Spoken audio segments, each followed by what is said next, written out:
Hey guys, HDvee here and welcome to a brand new video. Today we're going to go over 5 new gameplay features that you probably missed from the latest trailer for Pokemon Scarlet and Pokemon Violet. So if you're excited for the video, make sure to drop a like down below. Let's try and hit 500 likes. Leave a comment, what new gameplay feature are you most excited for the Generation 9 games. Subscribe if you're brand new, ring the notification bell. With all of that out of the way though, let's get into the video and I really hope that you enjoy. So, starting things off, the first one is all about the new auto battle feature. So obviously this was introduced in the latest trailer for Scarlet and Violet, and basically you can just send your Pokemon off on its own to go attack wild Pokemon. It gains XP, it can find, well, you can go and find items whilst it's doing it and stuff like that. But yeah, they also have like a little health bar in the bottom left, and I guess presumably when that goes down to 0, it just returns to you automatically. So yeah, honestly, I think it's a really cool new method. Don't know if it's going to be a new form of shiny hunting or something like that, potentially. But either way, it was a tweet by Pokemon Center saying, with the new auto battle mode, you can send one of your Pokemon out to find wild Pokemon to defeat while you continue exploring or doing other things. Your entire team, though, will gain experience while your Pokemon has battles on its own in the background. So initially, should I say, we just thought that it was the Pokemon that went out and was doing the battling that would get the XP. But that's not the case. You can basically send out, like, when you're really far into the game and you need to, like, grind Pokemon up really quick, you can just send, like, a level 100 Pokemon out at the very, like, later stages of the game where there's going to be, like, level 50s and stuff in the wild. Have this level 100 just go and destroy all these level 50s, and then your little level 5 Pokemon will just shoot up levels whilst this Pokemon's just destroying everything. So it's actually a really, really good way of easily grinding up Pokemon. I don't know how it will affect like EVs and stuff like that when obviously the Pokemon is just doing the auto battling and stuff, but either way it's just a really good way to grind up Pokemon levels and stuff like that. But yeah, I think it's a really cool, I actually quite like it. I mean, I liked auto battle anyway, but now that your whole Pokemon gets XP for doing it as well. Again, we're not sure if you can turn off the XP share in this game, but either way, you know, when you beat the game and stuff, or you've just caught a new Pokemon and you want to grind it up quickly, this is going to be a really good way of ensuring that you do actually grind Pokemon levels rapidly. And you don't even have to do anything either. You can literally just send that Pokemon out, go and make dinner, and then come back and your Pokemon's going to be grind. Like, you can literally get free levels by not doing anything. You don't have to play the game, just send the Pokemon out, go to auto battle, because it's going to be such a high level than the wild Pokemon. It will just go and do its own thing. And then yeah, you can just sit back, relax, do something else whilst your Pokemon grind for free. It's basically just a really quick daycare. and I honestly think it's a really cool feature, especially when, like, say, you're trying to grind up levels. So that might have been something that you missed. Honestly, a lot cooler like feature of the auto battle system. Again, we don't know how it's going to affect like shinies and stuff like that. They could go off and kill shinies. We're going to talk about that in a second. In fact, we'll talk about it now, because Joe Merrick actually tweeted this out, but everyone was kind of thinking it. So saying, casually playing, you send your lead Pokemon out on this, you're doing other things and not looking at it, you turn around and it's KOing a Pokemon, it's a shiny.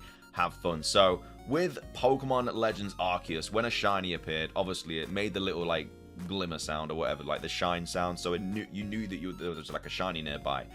With the auto battle though, because you could just completely go off in a different direction, we don't know like how far away you can go from this Pokemon. Like, maybe you can only go a certain length and then it will like automatically return to you, or maybe you just completely go and just leave it and then it will just return to you like when you click a button or something. So if there is like shiny sparkle sounds in this game, it's gonna make a sound most likely, but if you're too far away to hear it, you're not gonna hear the sound, so you won't even know if you've killed a shiny or not. So yeah, I don't know how I feel like this for shiny hunting. Like, I think it'd be a very boring shiny hunting method as well though, because you're literally just gonna sit there and you're just gonna watch your Pokemon go off and attack random Pokemon, and yeah, it's gonna be a little bit like Let's Go shiny hunting where you're just waiting. I feel like there's gonna be better shiny hunting options in this game, and I think the one where, like, we saw it in the trailer where there was like a horde of Houndour and you had like 3 Pokemon attacking it and it was like a 3v3. I think that's kind of like a new updated horde method or something like that, which again could be a new shiny hunting method. And again, that could be something for co-op as well. We'll have to see what happens with that situation. But yeah, I feel like this could be quite risky for shiny hunting if the odds are improved or not. But again, you probably won't even know that you found a shiny if your Pokemon's killing something too far away from you. So yeah, it could be quite disastrous for shiny hunting, but I guess you wouldn't even know about it. So that's another thing that you might have missed. Next up is this one here. So a lot of people were asking, like, especially in the stream that I did yesterday, if like size variations were actually in Pokemon Scarlet and Violet like they were in Pokemon Legends Arceus, and it's actually been confirmed now from yesterday's trailer. We had like a hint that it was going to be in the game regardless, but yesterday's trailer basically confirmed it. So we had Joe Merrick once again tweeting out saying, also, in case you missed it, size variation between Pokemon of the same species is seemingly back in. We saw a little bit of it with Mareep last month, but here's a little bit more obvious with Sunflora. So this is where you're kind of like, I guess, doing the gym challenge, and it's obviously something to do with Sunflora. And as you can see, these Sunflora here are like the different sizes. They're like, this one is clearly quite big. These two here, this one is literally just shorter than this one, and it's like not even that far away from it. So there are size variations in this game, which is cool because it makes it a little bit more realistic. You know, not every Pokemon is going to be the same shape and size, so I do like the fact that that's back in the game. Also, Sunflora is a new returning Pokemon as well, if you didn't know that. And as well as that, this also kind of confirms emotes even more. Like, we know that you could emote anyway because of the co-op trailer that we got, where they were like emoting to each other, like waving and stuff like that. Or maybe you just do a thumbs up every time you complete the gym challenge or something. But either way, emotes seem to be in the game as well, which is pretty cool. You know, I do like the fact that you can emote in this game. They seem to have gone into a little bit of detail with character customization and stuff in this game, like obviously with emotes. And as well as that, when you're creating your character, you can change like eyebrows and eye shape and stuff like that, like you're creating a me or something. So yeah, really nice feature there. But again, might have been something that you missed about the size variations. The next thing we're going to be talking about is, you probably didn't miss this because everyone's been talking about it, but there is another thing that you might have missed in regards to it. So basically, we all saw the kind of engine Pokemon teased yesterday, like with its eye and the tongue coming out of here. So obviously, if you didn't see that, yeah, that's the new engine Pokemon. We know the typing of it and stuff like that, but this isn't a leak video, so I'm not going to tell you the typing. But it is clearly on the front of this kind of bus situation. And however, though, something that you might have missed, though, is tweeted out by PokeExperto, saying when you've beaten the waves of recruits, so it's not just the boss that you have to fight. When you go to one of these like boss locations, you have to beat a bunch of recruits, so like grunts and stuff like that, and then you have to beat the boss, who will appear in a tuned car called an Autostar. But if you face the bosses, you will not only have to defeat their Pokemon team, but also their Autostar as well. So basically, this is obviously the fire type boss. I can't remember her name for the life of me. It's like Mary or something like that. Either way, she sends out the Torkoal, yada yada yada. Great, there's a boss battle. But when you battle this person, you also have to beat the vehicle as well. Like, it's not just the Pokemon battle. You also, so I'm guessing like this engine might have like a health bar as well, and then it seems like it's going to be a double battle against like your one play like Pokemon. So it's going to be like a double battle versus just you on your own with one Pokemon out there, because I'm guessing the car will make the battle a little bit more difficult. There isn't obviously any health bar here, just simply because I think that would like give it away, because they technically haven't revealed the engine Pokemon yet. Like, it is just literally a Pokemon at the front of the car. But you've got Fuecoco here fighting this big old truck or car or whatever. But yeah, you have to fight the Torkoal and you have to fight the vehicle at the same time. So you have to beat both of them to beat the boss. So I'm guessing that each boss obviously is a different type, but each boss has this engine Pokemon, which again, we don't know a lot about it if you haven't seen the leaks and stuff, but it looks like it could be quite a difficult Pokemon to beat.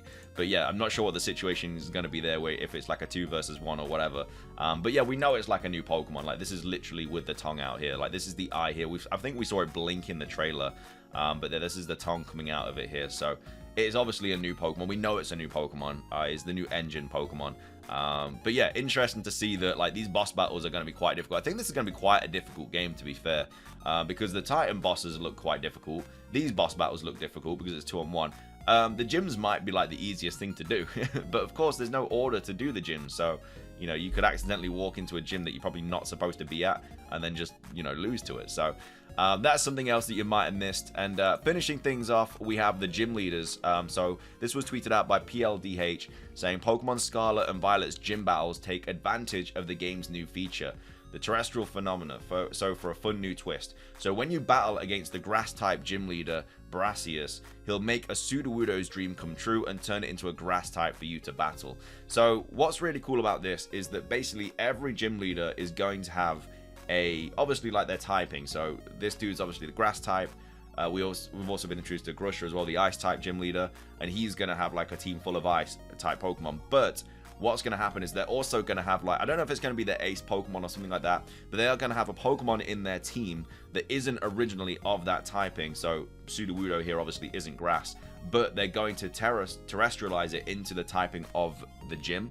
So that means that these gym leaders are going to have a Pokemon, like, let's just take Grusha, for example, the Ice-type gym leader. He could have a, I don't know, let's just say, I don't know, I'm trying to think of a new Pokemon, like Smoliv's evolution, let's just say that. They could have Smoliv's evolution and then terrestrialize it into an Ice-type. We know that every Pokemon can learn, like, get every single typing and can terrestrialize into any typing. So, yeah, that's going to be a really fun twist. And they're also still going to have, like, their old moves and stuff, so... yeah, really like the fact that, you know, initially, like, Quaxley against Sudowoodo would be a good matchup, but with this terrestrializing into a grass type, it's then a bad matchup for you. And also it's going to have Terra Blast as well, most likely. I'm guessing you get that quite early on, so it's going to have that stab grass type move for you. So I really like that. It makes the gyms a little bit more tricky, difficult. It would have been cool if they terrestrialized into a completely different type. So they made Sudowoodo, like, I don't know, what's good against grass, like, I don't know, fire or something like that, and then they terrestrialize it into like a water type or something, so it terrestrializes into a type that's actually like good against the Pokemon that you're going to fight.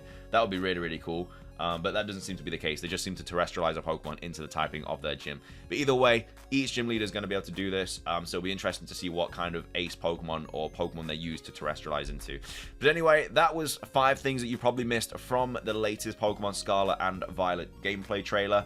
Hope you guys enjoyed. If you have seen all these things, I do apologize. But if you haven't, hope you enjoyed the video. Let's try and hit 500 likes. Leave a comment. Are there any other things that we potentially missed in the trailer that you kind of spotted, and you just tweet them at me? My Twitter is just in the description down below.